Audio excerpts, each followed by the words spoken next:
بہت ضروری بات ہے.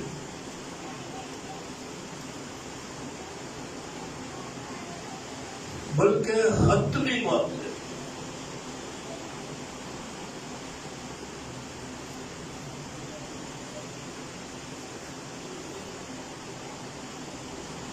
جن باتوں کے بعد ہوگا تو آسمان کی بادشاہی ہی ہوگی اور دنیا میں اور کچھ نہ ہوگا. وہ باتیں میں آپ کو پڑھ کے سنانا چاہتا ہوں. مکاشفہ کی کتاب 5واں باب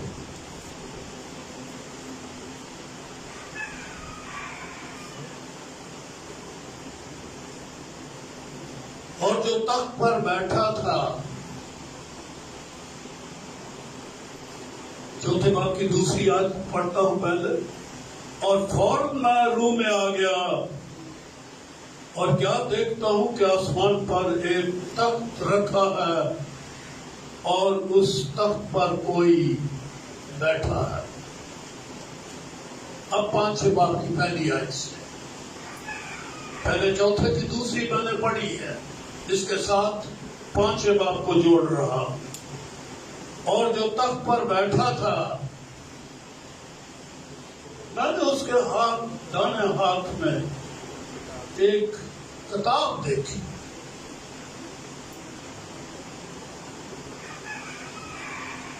جو اندر سے اور باہر سے لکھی ہوئی تھی. ان دنوں میں کتاب ہوا کرتی تھی وہ جس طرح سے کپڑا لپیٹا جاتا ہے نا، رول بنایا جاتا ہے. یہ پتوں کا ایک رول بنا ہوتا تھا، کتاب کا ایک رول جس پر بھی لکھی ہوتی. تو اندر باہر بن گیا. ایک تو لپیٹنے والا اندر آ گیا اور باہر والا جو ہے دوسری طرف ہو گئے. تو یہ اندر اور باہر سے لکھی تھی، یعنی یہ رول دونوں اطراف پر لکھا ہوا تھا. یہ نہیں کہ ایک طرف ہے اور باقی دوسری طرف خالی، نہیں. کتاب کے دونوں طرف اندر اور باہر لکھی ہوئی تھی اور اسے 7 مہریں لگا کر بند کیا گیا تھا.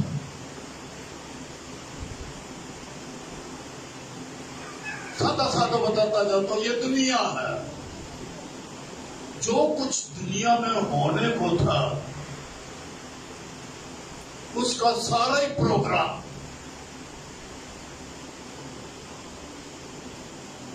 وہ منصوبہ بندی، پروگرامنگ ساری کہ دنیا کیسے شروع ہوگی اور کیسے ختم ہوگی. اور ان زمانوں میں، ان سالوں میں دنیا میں کیا کیا کچھ واقع ہوگا، یہ دنیا کے پروگرام کی کتاب تھی. اور 7 مہروں سے خدا نے لکھ کے پروگرام بنائے عالم کے وقت سے اس نے لکھ دی. یہ کتاب،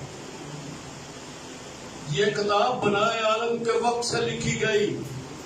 اس کے ارادے، اس کے خیال، اس کا سوچ، اس کے پروگرام کہ اس دنیا میں کیا کیا کچھ ترتیب وار ہوتا جائے گا. یہ کتاب تھی. شروع سے لے کے آخر تک کا جو کچھ ہونا تھا، تمہاری ساری ہسٹری، ساری جنگیں، ساری قومیں اور ان کا انجام، یہ سارا اس کتاب میں لکھا ہوا تھا. لکھ کے خدا نے اس کتاب کو 7 مہریں لگا کے بند کر دیا تھا کہ اس پروگرام کو کون چلائے گا جو اس کتاب میں لکھا ہوا. اب سمجھ گئے یہ کتاب کیا ہے؟ کہ جو کچھ خدا نے پروگرام بنایا اس کائنات کے لیے، اس نے کتاب میں لکھ کے، ابھی کچھ نہیں بنا تھا پہلے کتاب لکھ دی. اس نے پروگرام پہلے بنا دیا. کوئی چیز نہیں بنی تھی پہلے، یہ کتاب لکھی گئی. خدا نے اسے مہروں کے ساتھ بند کر دیا. آگے پڑھ رہا. پھر پھر میں نے ایک اور زوراور فرشتہ کو بلند آواز سے یہ منادی کرتے دیکھا کہ کون اس کتاب کے کھولنے اور اس کی مہریں توڑنے کے لائق ہے. اور کوئی شخص آسمان پر یا زمین پر یا زمین کے نیچے اس کتاب کو کھولنے یا اس پر نظر کرنے کے قابل نہ نکلا. کون اس کتاب کے پروگرام کو چلائے گا؟ جب قومیں بکھریں گی، جنگیں ہوں گی، کون سنبھالے گا جنگوں کو؟ جزیرے کس طرح سے بنیں گے؟ ان کو کیسے آباد کیا جائے گا؟ پھر وہ کیسے برباد ہو جائیں گے؟ سمندر کی لہریں اٹھیں گی اور وہ ساری دنیا کو لپیٹ میں لے لے گی. کس کے ہاتھ میں یہ قدرت ہے کہ یہ سارے سمندروں اور زلزلوں کو یہ سنبھالے گا، پاڑے گا؟ اس دنیا کا مینجمنٹ کون کرے گا؟ کون ہے جو جانوروں کو کھلائے گا؟ کون ہے جو زمین کو سنبھالے گا، سمندروں کو اپنی مٹھی میں بند کرے گا؟ کون ہوگا؟ کوئی نہ نکلا، نہ آسمانوں میں نہ کوئی نہ. اور کوئی شخص آسمان پر یا زمین کے نیچے اور اس کتاب کو کھولنا یا اس پر نظر کرنے کے قابل نہ نکلا. اور میں اس بات پر زور زور سے رونے لگا کہ کوئی اس کتاب کو کھولنے یا اس پر نظر کرنے کے لائق نہ نکلا. حیران ہو گیا. ایک کتاب ہے، بول رہا ہے، کوئی اس کتاب کی طرف دھیان بھی نہیں کرتا. خوف آتا ہے اس کتاب کو دیکھتے کہ میں اس کتاب میں جو لکھا ہوا پروگرام ہے وہ میں کیسے چلاؤں گا، کیسے مینجمنٹ ہوگی جو کتاب میں لکھی ہے. رسول کہتا ہے کہ میں رونے ہی لگ گیا کہ کوئی ہے ہی نہیں ہے. تب ان بزرگوں میں سے ایک نے مجھ سے کہا کہ مت رو، ایک یہودا کے قبیلے کا وہ ببر جو داؤد کی اصل ہے، اس کتاب اور اس کی ساتوں موروں کو کھولنے کے لیے لفظ کیا ہے جی؟ ایویں نہیں بندے نے کہیں مقرر کر دیتا لے بھائی تو ووٹ پروگرام لا.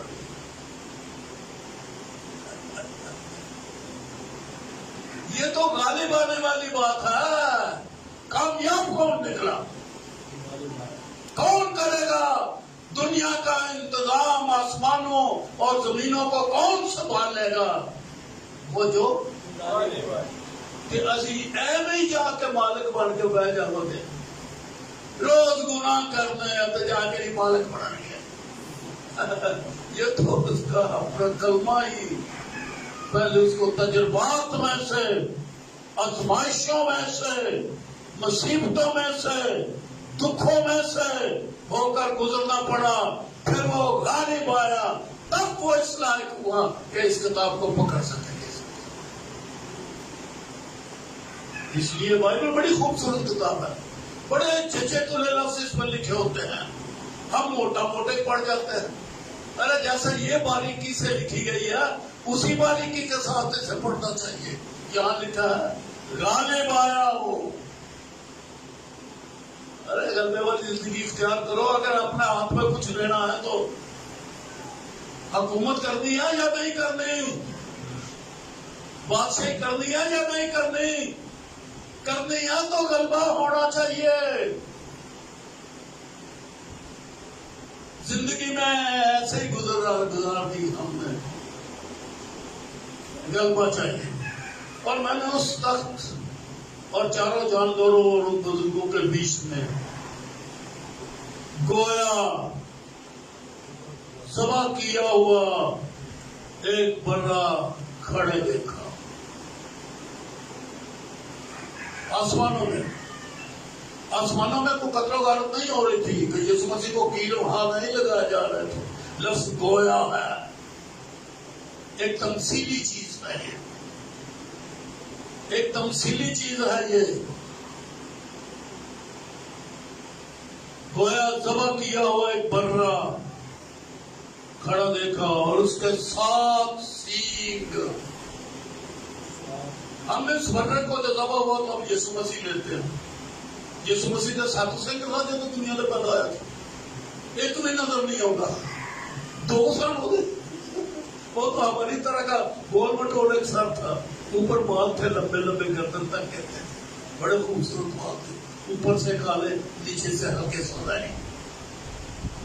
میں نے اپنی اکھاں نہ دیکھے نا, اس لیے میں تو دلیری سے بول سکتا ہوں. تو وہ کیسے بات. تو یہاں تو لکھا ہے 7 سینگ اور 7 آنکھیں. وہ کوئی بکری نہیں کہ ادھر سارے پاس اکھا ہی اکھا تھا. انسان تھا 2 آنکھوں والا, اور یہ گویا والی بات ہے. اور 7 سینگوں والا وہ برا. یہ قوت ہوتے ہیں. آپ کو پتا کہ جب جنگل لڑتے ہیں تو سینگ ہی مارتے ہیں.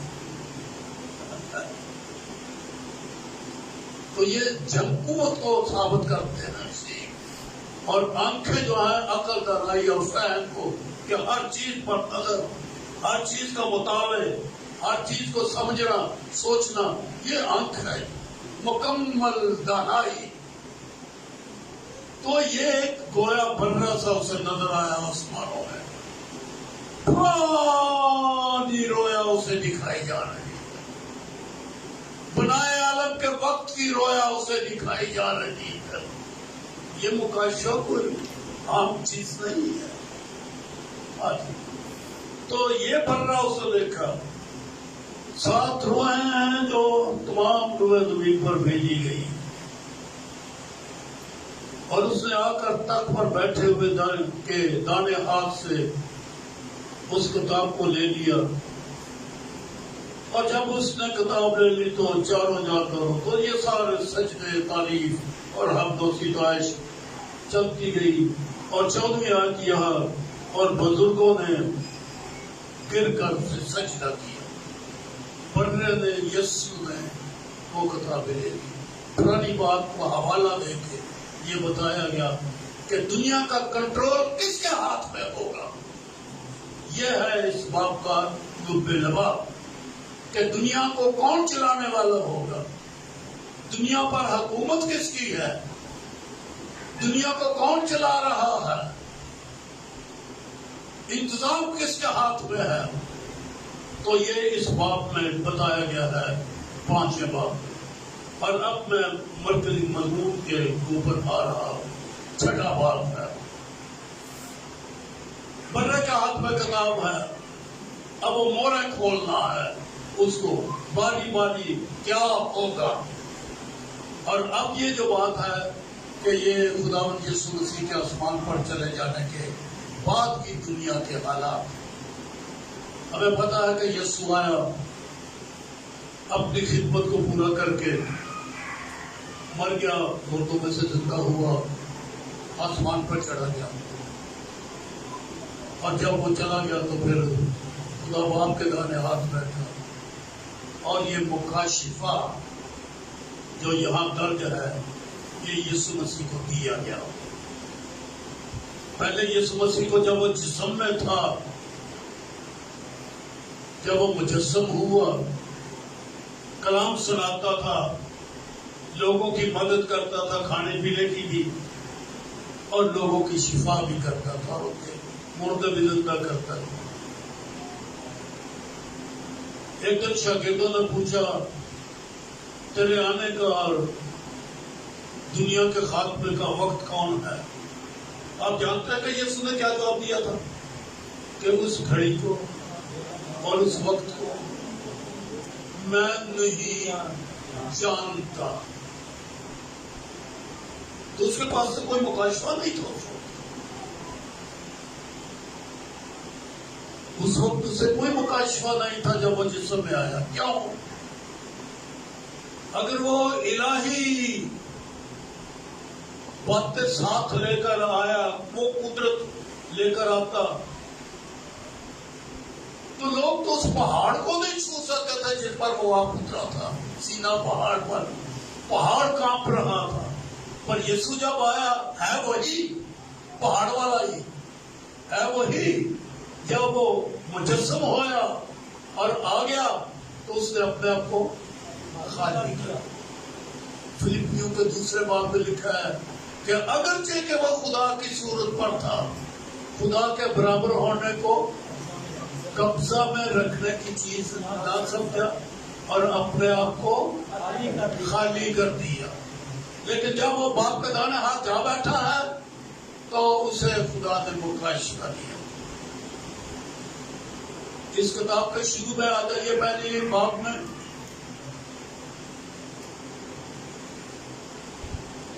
اوپر ہیڈنگ کیا ہے؟ یوحنا عارف کا مکاشفہ. یہ ہم نے اس کتاب کا ہیڈنگ دیا ہے ترجمہ کرنے والوں نے جب یہ لکھی گئی. لیکن پہلی آیت کیا ہے؟ پہلی آیت ہے یسوع مسیح کا مکاشفہ. اوپر کیا ہے اور نیچے کیا ہے؟ ایک ایت غلط نہیں ہو گئی کدھر؟ ہیڈنگ یہ انسانوں نے دیا کہ یہ کتاب کا لکھنے والا کون ہے، لیکن خدا کی طرف سے جو یوحنا کو بتایا گیا وہ یہ تھا یسوع مسیح کا مکاشفہ جو اسے خدا کی طرف سے ہوا. یسوع مسیح کو ہوا مکاشفہ، یہ یسوع مسیح کا ہے. یہی لکھا ہے جی، میں نے اپنی طرف سے تشریح تو نہیں کی، یہ یوحنا عارف نے خود لکھا ہے. یسوع مسیح کا مکاشفہ جو اس میں خدا کی طرف سے اس لیے ہوا کہ اپنے بندوں کو باتیں دکھائے جن کا جلد ہونا ضرور. اس نے اپنا فرشتہ بھیج کر اس کی معرفت اپنے بندہ یوحنا پر ظاہر کیا ہے. یسوع مسیح کا مکاشفہ لیکن ظاہر کس پر ہوا؟ یوحنا عارف پر یوحنا کا بھی مکاشفہ ہو گیا ہے یسوع کا پر کرایا یوحنا کا. یوحنا ہمیں بتا رہا ہے.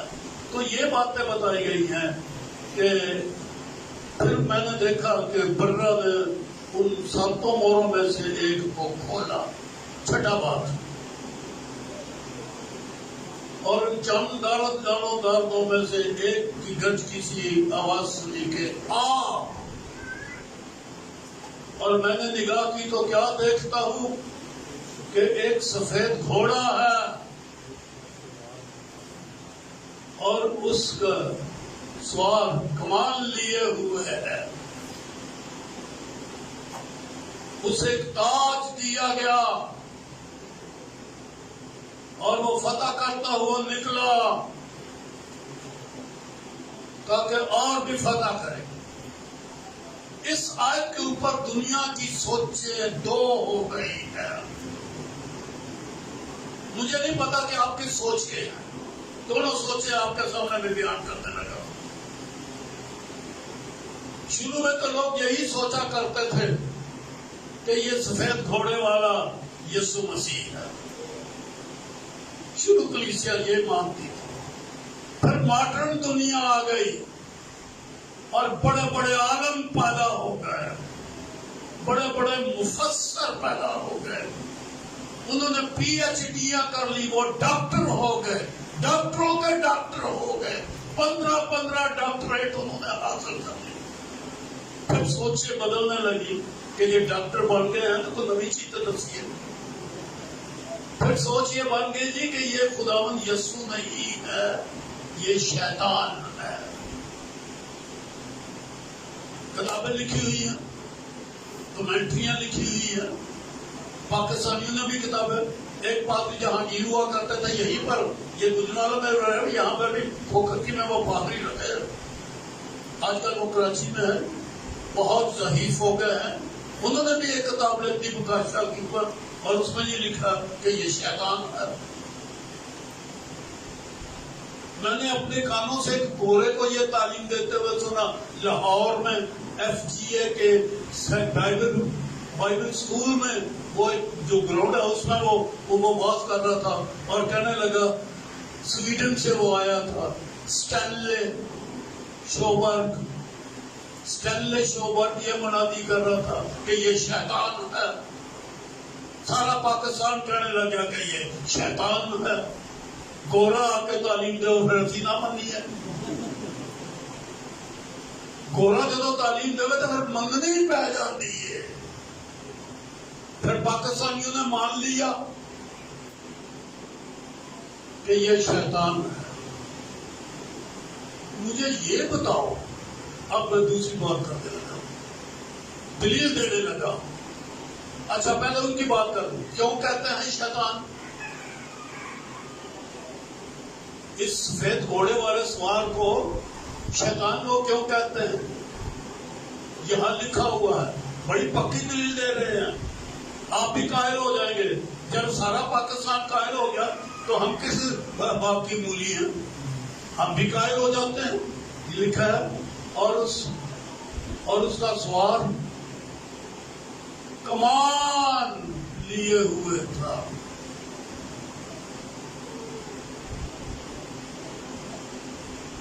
دلیل یہ دیتی ہے دنیا. سن رہے ہیں آپ؟ کسی کو نیند تو نہیں آئی؟ ذرا غور سے سنیے بہن، خاص طور پر دلیل یہ دیتے ہیں کہ یسوع مسیح کے پاس تو تلوار ہے. یسوع مسیح کے پاس کمان کوئی نہیں. یسوع مسیح کے ہاتھ میں تلوار ہے، پر یہ جو سوار ہے اس کے ہاتھ میں تلوار نہیں بلکہ کیا ہے؟ کمان ہے. اور اس کمان سے وہ دور ہی سے تیر پھینکتا ہے. یہ دلیل ہے جی. اور پھر وہ لکھا ہے کہ آگے چل کے مکاشا کی کتاب میں کہ سوار گھوڑے پر سفید سوار، اس کو بادشاہوں کا بادشاہ، خداوند کا خداوند، اور اس کے پاس تلوار لٹک رہی ہے جو خدا کا کلام. یسوع مسیح کے لیے لکھتا ہے کہ وہ تلوار ہے، اور اس کے لیے لکھتا ہے کہ یہ کلام ہے. تو وہ کہتے ہیں، دلیل یہ دیتے ہیں یسوع مسیح کے پاس، خداوند کے پاس کمان کوئی نہیں. یہاں لکھا ہے کہ یسوع مسیح کے پاس تلوار ہے، اس کے پاس کمان ہے. تو کیا آپ یہ مان جاؤ گے کہ خدا کے پاس کمان کوئی نہیں؟ ہمارے تو چھوٹے چھوٹے بچے بادل کے بعد دیکھ لیتے ہیں کمان. خدا کی کتاب میں لکھا کہ میں اپنی کمان بادلوں پر رکھتا ہوں. وہ تو خدا کی کتاب میں لکھا ہے کہ خدا کی کمان ہے. تو یہ تو دلیل جھوٹی ہو گئی لوگوں کی. ایک حوالہ کھولیے، زبور 7 اور اس کی 12ویں آیت. صاحب سارے کھولے. اب صرف سنے نہیں، صرف وہ سنے جو ناخواندہ ہیں، جن کے ہاتھ میں بائبل نہیں. اور جن کے ہاتھ میں بائبل ہے وہ سارے کھولیں. زبور نمبر 7 اور آیت نمبر 12. فادی صاحب کی اونچی آواز سے پڑھے. تھوڑی آواز بڑی اونچی ہے، لوگ کرتے تھے کوئی پتہ نہیں کہاں نہیں پڑھ رہے. اتنی اونچی بولتے ہو پھر اور بولو اونچی آواز نہ. اگر آدمی باز نہ آئے تو وہ اپنی تلوار تیز کرے گا. اس نے اپنی کمان پر چلا چڑھایا. چلا چڑھایا. ہاں چلا چڑھایا اپنی کمان پر. اس کے پاس تلوار بھی ہے اور کمان بھی ہے. زبور تو اس نے ٹھیک لکھا ہے یا غلط لکھا ہے؟ آج کے پادری مغرب والے کہتے ہیں کہ اس کے پاس کمان ہی کوئی نہیں ہے. وہ مشرق کا داؤد ہے، بائبل کا لکھنے والا، زبوروں کا لکھنے والا یہ کہتا ہے کہ اس نے اپنی کمان پر چلا یعنی تیر ہے کسی آیا کمان ہوگی. یہ نہیں کہ کمان صرف ہمیں رکھ یہ بدلا دیتے. خداش میں یوں نظر آتا ہے کہ کمان بادلوں میں رکھ دی ہے، بیکار وکری ایک بات. پر زبور نویس کہتا ہے کہ یہ بیکار رکھی ہوئی نہیں ہے. اس نے اپنی کمان کے اوپر تیر بھی چڑھا کے یوں کھینچا ہوا ہے، چلا چڑھایا ہے. کمان میں تیر لگا کے کھینچ لیا ہوا ہے، مارنے کو بالکل تیار ہے. تو خدا کے پاس تو تلوار ہے. یہ پادری کیوں کہتے ہیں کہ اس کے پاس کمان ہے؟ یہ پادری کیوں کہتے ہیں کہ اس کے پاس کمان ہی کوئی نہیں؟ داؤد والا تو زبور والا تو کہتا ہے کہ کمان ہے. 45 زبور کی 5ویں آیت بھی ذرا پڑھ لیں. زبور 45 آیت نمبر 5. تیرے تیر تیز ہیں. بس ٹھیک ہے جی، پڑھ لیا. تیرے تیر تیز ہیں. یہ تلوار ہے کہ تیر نہ تھے میرے، یہ خداوند کے تیر ہیں. اس کے دشمنوں کے، بادشاہ کے دشمنوں کے کلیجے میں جا کے لگتے ہیں. یہی ہے نا. تو یہ دلیل دینا جی کہ یہ کمان والا ہے، اس لیے یہ شیطان ہے، جھوٹی اور بے بنیاد دلیل ہے لوگوں کی. بائبل یہ کہتی ہے کہ اس کے پاس تلوار بھی ہے اور اس کے پاس کمان بھی ہے. چلیں نہ مانو جی، آگے چلتے ہیں. اور اسے ایک تاج دیا گیا. مجھے یہ بتاؤ، یسوع مسیح نے شیطان کو مٹایا ہے، کچلا ہے، ختم کیا ہے یا نہیں کیا؟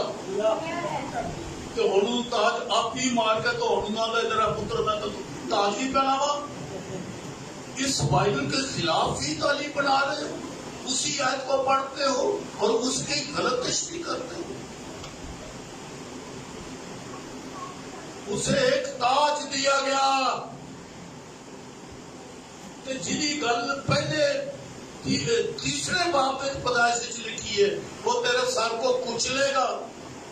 جہاں سیری کچل کے پیچھا بھی باہر کٹ چھٹیا ہوئے تو اتنے پھر تاج رکھ دے گا. ابلیس کا سر کچلا گیا یا نہیں؟ تو پھر آپ اس کے سر کے اوپر تاج رکھو. تسی سب کا سر کچل کے تو پھر پٹیاں باندھ لو گے، ہونے میں ٹھیک ٹھاک کر لو. جس کا سر کچل دیا گیا اس کے سر کو تندرست کر کے پھر اس کے اوپر سر پر تاج رکھا جائے گا. یہ کس زمانے کی کتاب ہے؟ یہ پادریوں کے کھولنے والی نہیں ہے، یہ یسوع مسیح نے کھولی ہے. اور جب اس نے زندہ ہو کر باپ کے پاس مکاشفہ پایا اور کتاب اس کو دے دی اور مہر کھولنے کے وہ اس لائق ٹھہرا، تو اس نے جب مہر کھولی، اپنے مر کر چیخنے اور آسمان پر چلے جانے کے بعد کی باتیں ہیں یا پہلی باتیں ہیں؟ یہ نئے عہد کی باتیں ہیں یا پرانے عہد کی باتیں ہیں؟ نئے عہد میں اس نے اس کا سر کچل دیا ہے. اب اس کو پھر تندرست کر کے اس کے سر کے اوپر تاج.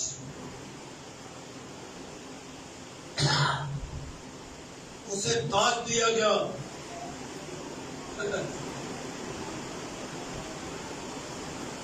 اور وہ فتح کرتا ہوا نکلا. آگے کیا حرف؟ ایک ہی پڑھنا ہے. آگے حرف کیا ہے؟ تاکہ اس کو قوت دی گئی ہے، اختیار دیا گیا ہے. شیطان فتح کرے، ادھر یسوع فتح کرے، ادھر شیطان فتح کرے. بلے بلے بلے بلے. اے بائبل پادریاں کی بنائی تشریح. اب پوری جماعت پڑھے لکھے بیٹھے ہو، ہر طبقہ کے بیٹھے ہو، چھوٹا تھوڑا پڑھے بھی ہو، بڑے ایماندار ہو، بڑے دعا ہو، بہت پڑھے لکھے ہو. اب مجھے بتاؤ میں نے تشریح کہاں غلط کی ہے؟ لوگوں کی تشریح تو میں نے غلط کر دی ہے. لوگوں کی کتابیں میں نے پھاڑ دی ہیں. اب میری بھی کتاب کو پھاڑو، میری دلیل کو بھی رد کرو کہ جس کا سر کچلا گیا اسے ایک تاج دیا گیا. دین والا کہڑا ہے؟ شیطان کو تاج کون دے گا؟ جنہوں تھلے سٹیا، زمین پر گرا دیا گیا ہے. یہ لکھا گندگی کی طرح، ایک گندگی کے تاج سے رہ جا رہا. شیطان کو گندگی کی طرف پھینکا. اب گندگی کے اوپر سونے کا تاج رکھا اور فتح مندی اور اقبال مندی. تو گھوڑا بھی سلا تھا، سفید گھوڑا نہیں. یہ خداوند یسوع مسیح اور پہلی ہی صدی میں بلکہ دوسری صدی میں جاتے جاتے ساری دنیا اس سفید گھوڑے والے نے فتح کر لی. یسوع مسیح نے صلح کا پیغام لے کے نکلا تھا، سفید گھوڑا تھا، سفید گھوڑا تھا،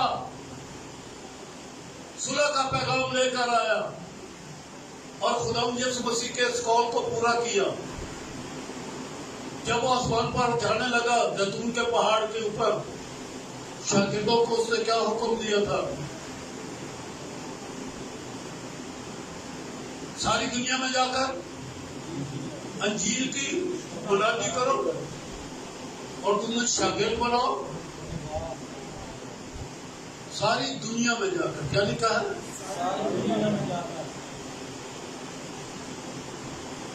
اور انہیں باپ اور بیٹے اور روح القدس کے نام سے بپتسمہ دو.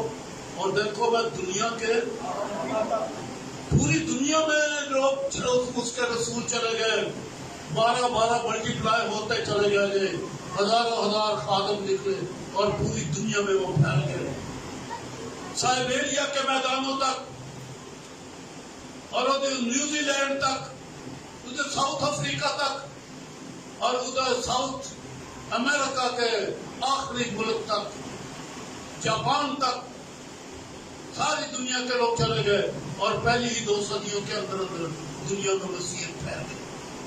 یہ خدا کے قول کے مطابق رسولوں نے پھیلا دیا، مسیحیت پھیل گئی. سو یہ ہے جی پہلی مور، ہو چکا ہے یہ کام. یہ یسوع مسیح کے شاگرد نکلے اور وہ صلح کا پیغام لے کے گئے اور یسوع مسیح نے ساری دنیا کو فتح کر لیا. اور 3 صدی تک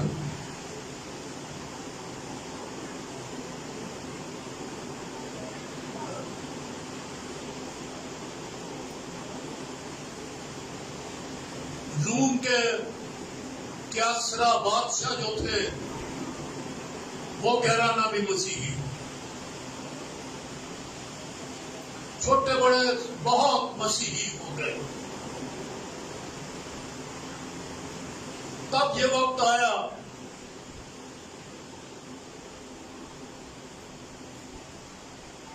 کہ 200 عیسوی سے لے کے